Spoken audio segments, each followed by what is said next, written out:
Hola a todos y bienvenidos a este episodio de la Ingeniería del Día a Día. Soy Daniel Tobón. Si me han acompañado en los episodios anteriores, sabrán que hemos estado revisando y sobre todo desmitificando a las carreras de ingeniería. Y hoy no será la excepción.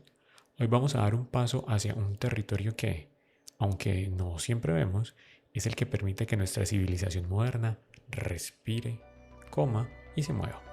Hoy vamos a hablar de la ingeniería química.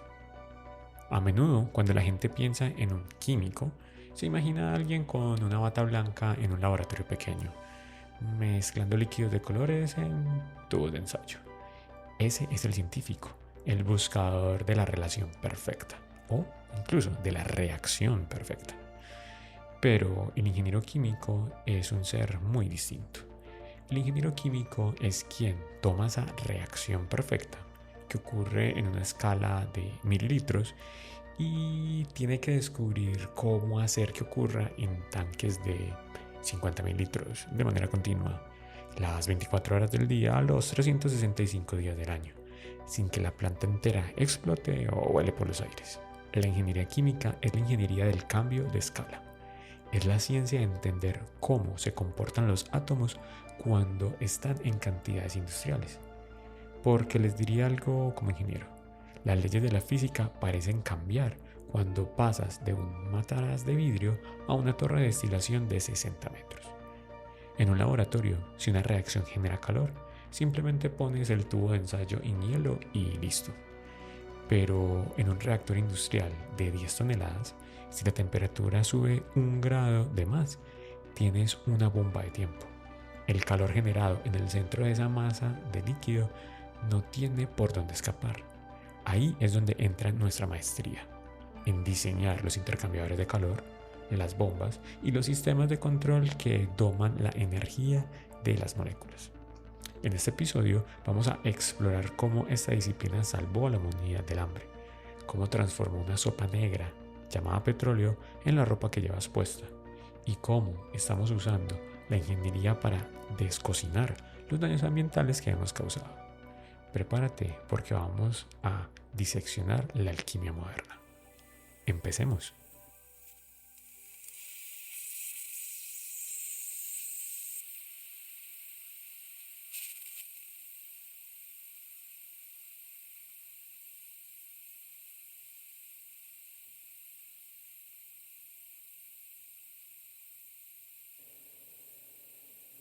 Vamos a empezar con una historia que parece ciencia ficción, pero que es la razón por la que tú, que me estás escuchando, tienes comida en tu mesa.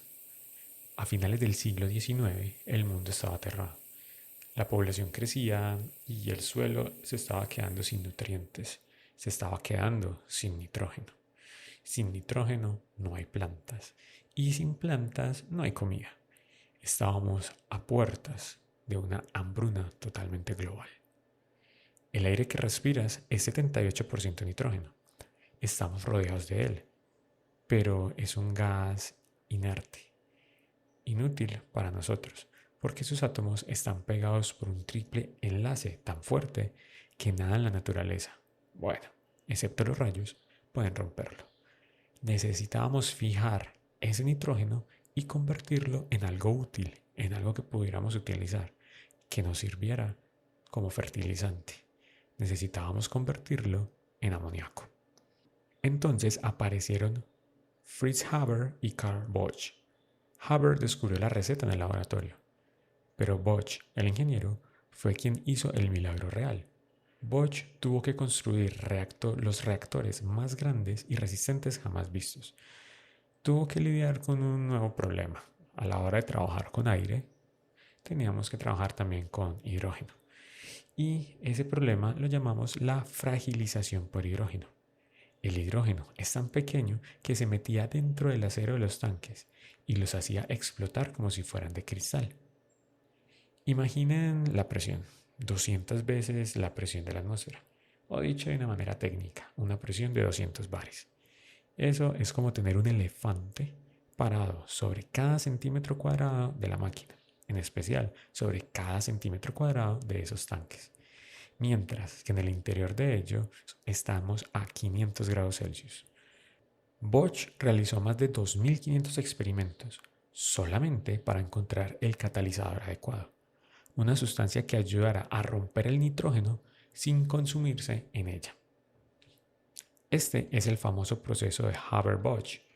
Hoy se estima que el 50% de los átomos de nitrógeno en tu cuerpo pasaron por una fábrica de amoníaco. Literalmente estamos fabricando comida del aire usando la ingeniería de procesos y la ingeniería química. Pero esta victoria vino con un costo energético inmenso. Aproximadamente el 1% de toda la energía que consume la humanidad se gasta solamente en este proceso. Ese es el tamaño del reto que enfrentan los ingenieros hoy. ¿Cómo seguimos alimentando al mundo sin quemar el planeta en el intento?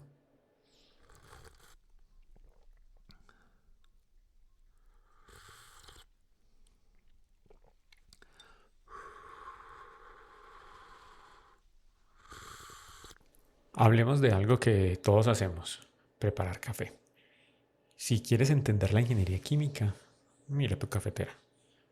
Cuando echas agua caliente sobre el café molido, estás realizando una lixiviación. Es una operación unitaria de transferencia de masa. El agua actúa como un solvente que viaja dentro del grano y arranca los aceites, los aromas y la cafeína.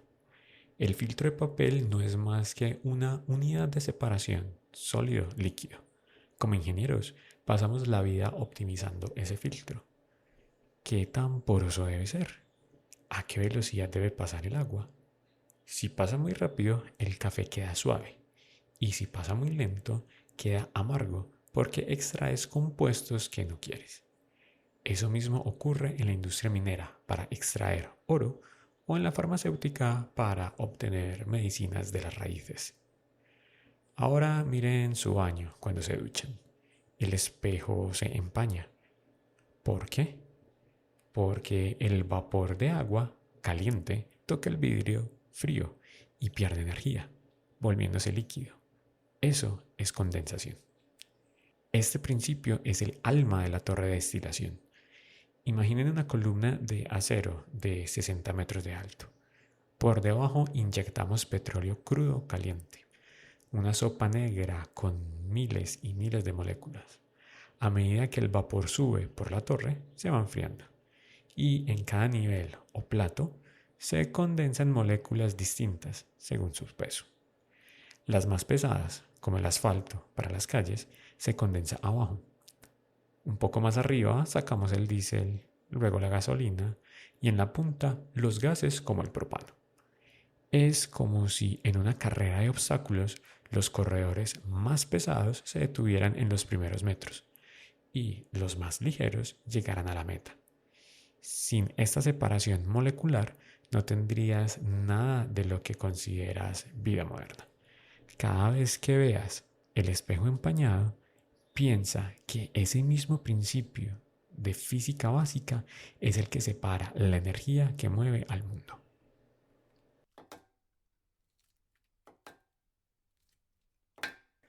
Volvamos a tu baño por un momento. Revisemos tu champú, tu jabón y tu crema dental. Resulta que no son solo mezclas, son sistemas diseñados con una precisión milimétrica. Es más, ¿alguna vez te has preguntado por qué el jabón limpia la grasa si el agua y el aceite no se mezclan? Aquí entra la ingeniería de los tensioactivos. Diseñamos moléculas que son como agentes dobles. Tienen una cabeza que ama el agua y una cola que la odia, pero ama la grasa. Cuando te frotas las manos, millones de estas colas se clavan en la grasa de tu piel y las cabezas se agarran del agua del grifo, arrancando la suciedad por pura fuerza molecular. Pero también hay más. Está la reología. ¿Por qué el champú es espeso y no sale disparado como el agua? Porque añadimos modificadores de viscosidad. Queremos que fluya cuando aprietes el flasco, pero que se quede en tu mano sin escurrirse. Eso es la ingeniería de los fluidos no newtonianos. Y en tu botiquín de primeros auxilios pasa lo mismo. Si te tomas un analgésico, El ingeniero químico ha calculado el perfil de la disolución. No es solo polvo prensado. La pastilla tiene recubrimientos poliméricos que resisten el ácido de tu estómago para que la medicina llegue intacta al intestino o que se disuelva lentamente para que el efecto dure 12 horas en lugar de 2. Cada pastilla es un microreactor diseñado para interactuar con tu biología.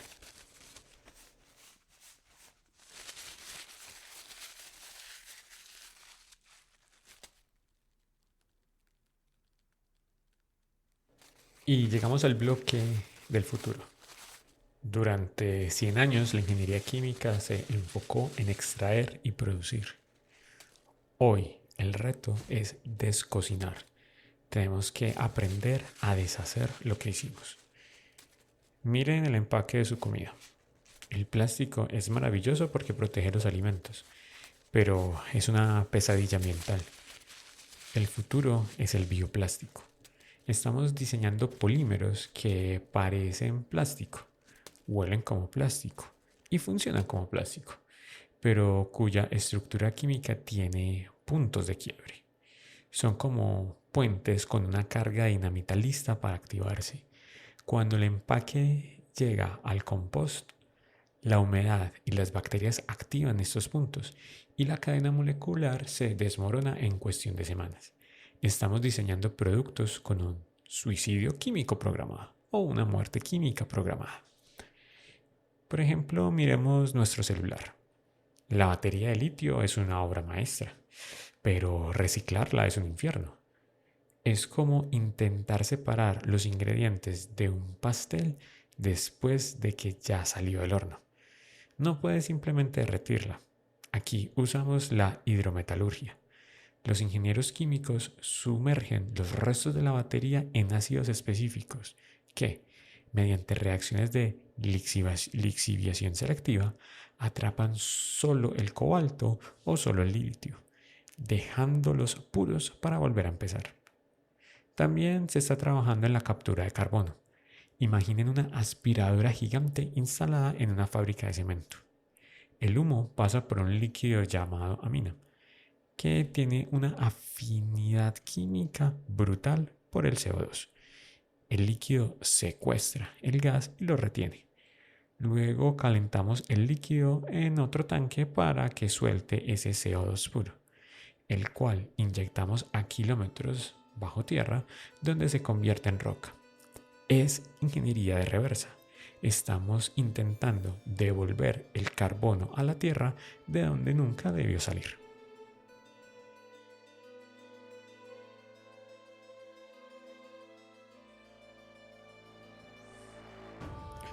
Hemos recorrido un camino largo en este episodio, desde el nitrógeno que nos mantiene vivos, pasando por la cafetera de tu cocina y la torre de destilación, hasta los retos de salvar el planeta.